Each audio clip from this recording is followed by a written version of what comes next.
नमस्कार। आपका बहुत बहुत स्वागत है हमारे प्राइमेप्स में। आज हम आपको उस संघर्ष की गहराई में ले चलेंगे जो लाखों पेंशन भोगियों के जीवन का सच बन चुका है। महाराष्ट्र की धरती बुल्ढाना से लेकर देश की राजधानी दिल्ली तक एक ही गूंज है, न्याय की गूंज। आज की इस विशेष रिपोर्ट में हम आपको बताएंगे कि कैसे EPS 95 पेंशनर्स अपनी मामूली पेंशन के सहारे जीने को मजबूर हैं और कैसे उनके नेता कमांडर अशोक राउत ने एक ऐसी राष्ट्रव्यापी मुहिम छेद डच दी है जो सरकार के लिए एक बद्ध चुनौती बन सकती है।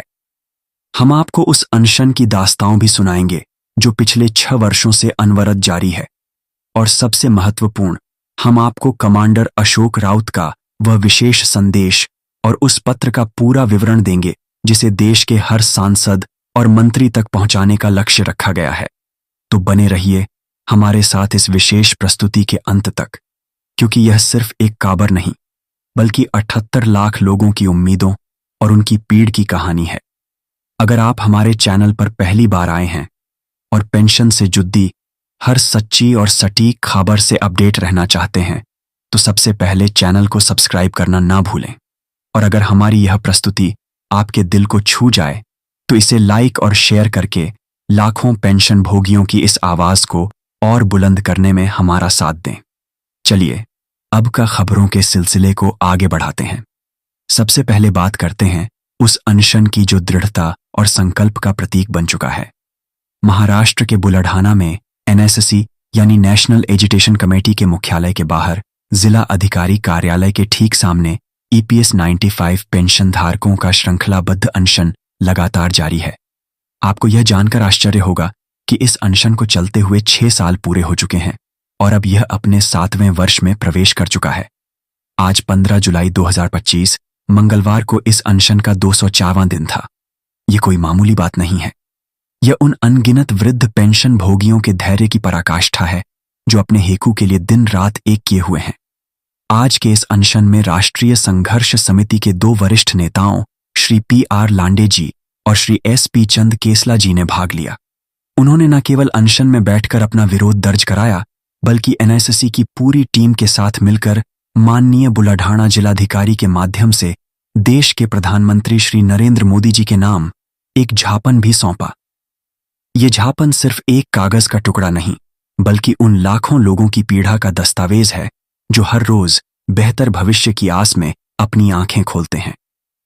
इसी प्रेस विज्ञप्ति को अंग्रेजी में भी जारी किया गया है ताकि यह संदेश देश के कोने कोने तक और अंतर्राष्ट्रीय स्तर पर भी पहुंच सके।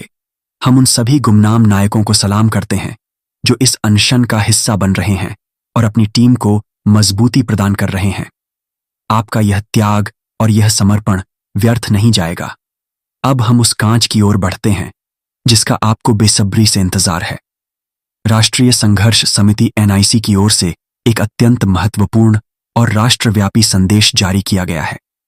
यह संदेश सीधे संगठन के राष्ट्रीय अध्यक्ष माननीय कमांडर अशोक राउत जी की ओर से आया है और इसका लक्ष्य देश की राजधानी दिल्ली को हिला देना है। आप सभी को यह सूचित किया जाता है कि EPS 95 पेंशनर्स की न्यूनतम पेंशन में वृद्धि की मांग और उच्च पेंशन के मामलों में कर्मचारी भविष्य निधि संगठन EPFO के कथित अन्यायपूर्ण और उदासीन रवैया के खिलाफ NIC ने एक बड़े आंदोलन का ऐलान कर दिया है।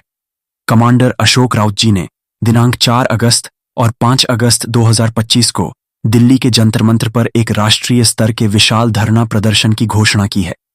यह कोई साधारण धरना नहीं होगा बल्कि यह सरकार तक अपनी बात पहुंचाने का एक निर्णायक प्रयास होगा।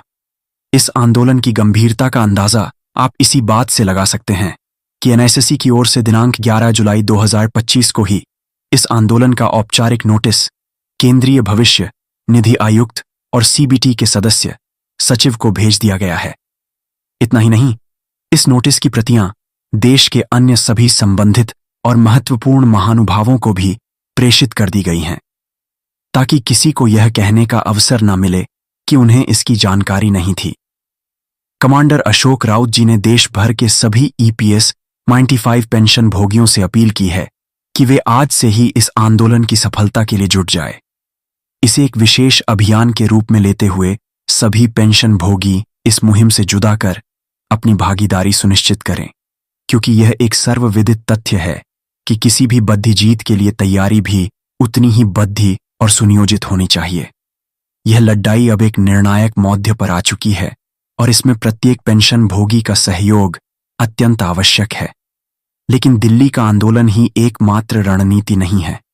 कमांडर अशोक राउत ने एक और शक्तिशाली हथियार तैयार किया है, एक ज्ञापन पत्र।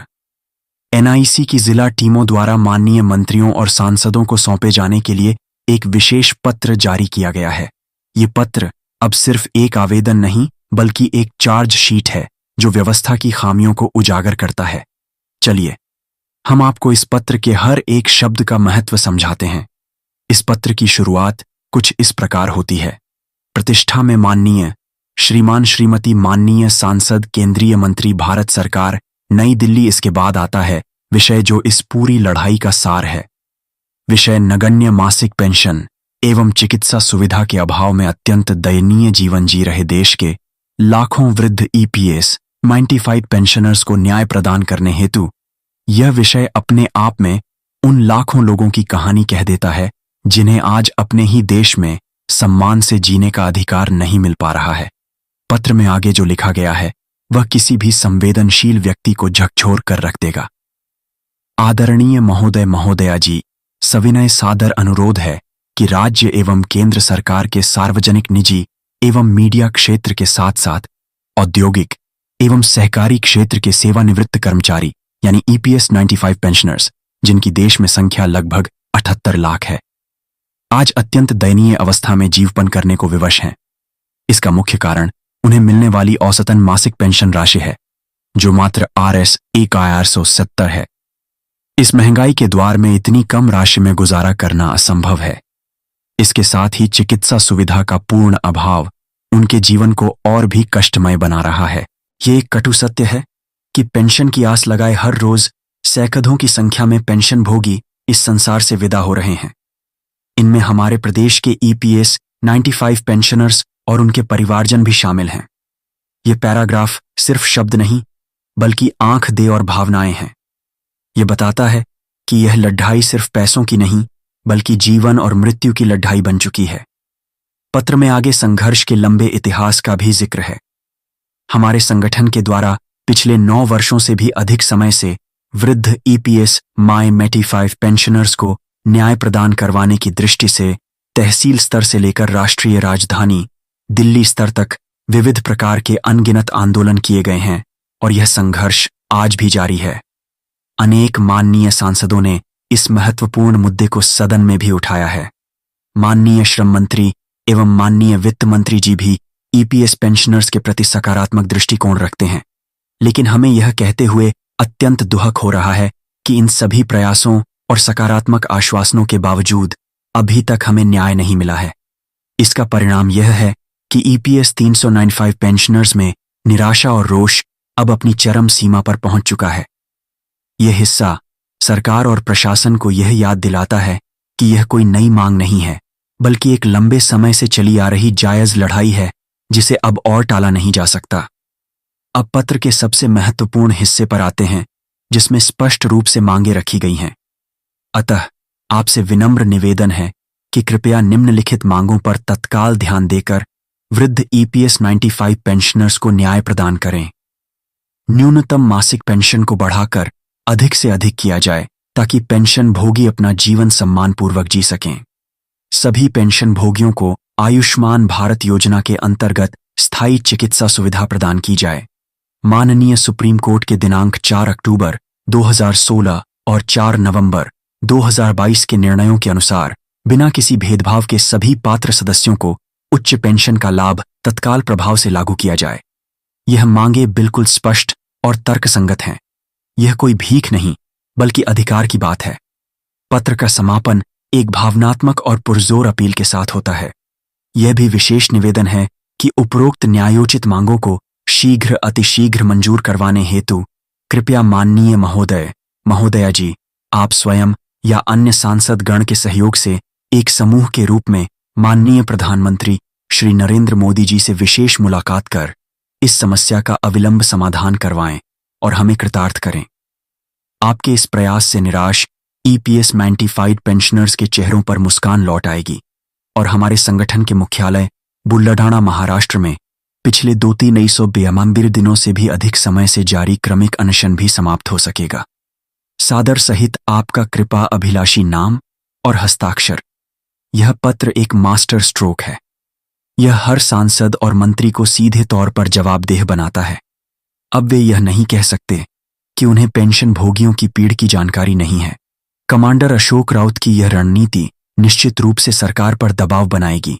हम तो केवल यही आशा और प्रार्थना कर सकते हैं कि देश के प्रधानमंत्री श्री नरेंद्र मोदी जी इन लाखों वृद्धजनों की पुकार को सुने। हम चाहते हैं कि वे स्वयं कमांडर अशोक राउत को वार्ता के लिए आमंत्रित करें, उनकी बातों को समझें और इन वीरों की मांगों को जल्द से जल्द पूरा करें। यह सिर्फ पेंशन का मामला नहीं, यह देश के उन वरिष्ठ नागरिकों के सम्मान का मामला है जिन्होंने अपनी पूरी जिंदगी देश के निर्माण में लगा दी। हमारी यह विस्तृत रिपोर्ट आपको कैसी लगी, हमें कमेंट्स में जरूर बताइएगा। अगर हमारी यह जानकारी आपको महत्वपूर्ण और सच्ची लगी हो तो इस वीडियो को लाइक और शेयर करना बिल्कुल ना भूलें। आपका एक शेयर भी इस मुहिम को ताकत दे सकता है। हमारे चैनल पर बने रहने और सही खबरों पर विश्वास करने के लिए आप सभी का हृदय से बहुत बहुत धन्यवाद। हम आगे भी आपको इस मुद्दे से जुड़ी हर छोटी बद्दी खबर से अवगत कराते रहेंगे। जय हिंद, जय